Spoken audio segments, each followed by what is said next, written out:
The last exercise that we're going to look at in our 4 basic beginner movements, our foundational movements, is an abdominal exercise. It's going to be a crunch using a ball. Now, there is some talk about training abs versus training core and what's the most functional way to train. So the reason why I've chosen to do a crunch on a ball is that it's going to help engage our stabiliser muscles. And if we actually do the crunch correctly, that's going to engage all of our core muscles, not just the power muscles or the six-pack muscles. All right? So it's important that we do train our core muscles because they're basically the foundation of every movement.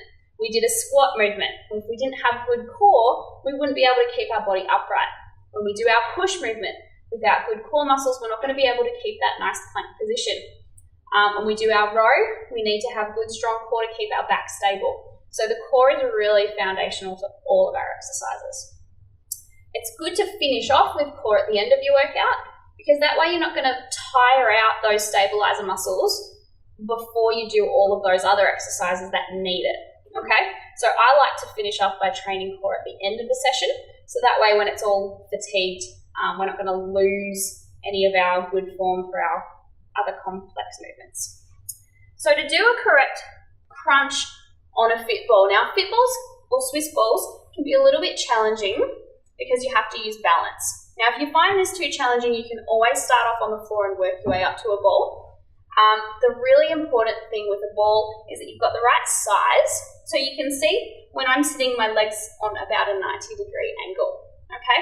You don't want it to be too big for you to where you're sort of reaching down for the floor, but you also don't want it to be too small where your knees are up around your neck, okay? This is about where you should be positioned. And you can make this crunch harder or easier for yourself depending on where you position yourself on the ball.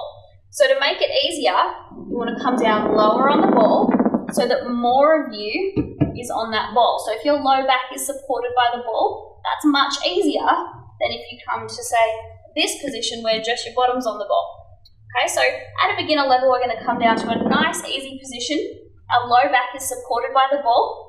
We're going to put our hands either by our ears or even easier is across our chest. We want our feet to be nice and stable. And then we're just going to lean back. We don't want to come all the way back over the ball, okay? We want to come just below parallel. So it lets us get a little bit more range of motion than we would on the floor. And from there, we want to engage our core muscles, not our hip muscles. We want to use those muscles to curl up. So the problem with crunches is that a lot of people use the wrong muscles. If you hook your feet underneath a bench, or if you have somebody hold onto your feet for you, then you're going to be generating all of that movement from your hip flexors. What we're trying to do is engage our abdominal muscles. So it's important that we're actually curling through the spine and that we're keeping our pelvis tucked in. We don't want our pelvis to be tipped forward and our low back to be arched. We want to keep that low back rounded and curl up through the core. So it's a nice controlled movement, very deliberate and very slow. Another thing you'll see a lot of people doing with a ball crunch is this type of thing. Okay? It's a lot of fun, but you're bouncing. You're not actually contracting your muscles. So if you do this exercise correctly, it should be nice and challenging. You can make it harder for yourself by sitting up higher on the ball, and by the time you get to 10 or 15 reps, you should be pretty tired. If somebody's doing 300 crunches, they're probably not doing them right. So that brings us to the end of our functional basic beginner movements. I hope that this will be helpful as you're beginning your program.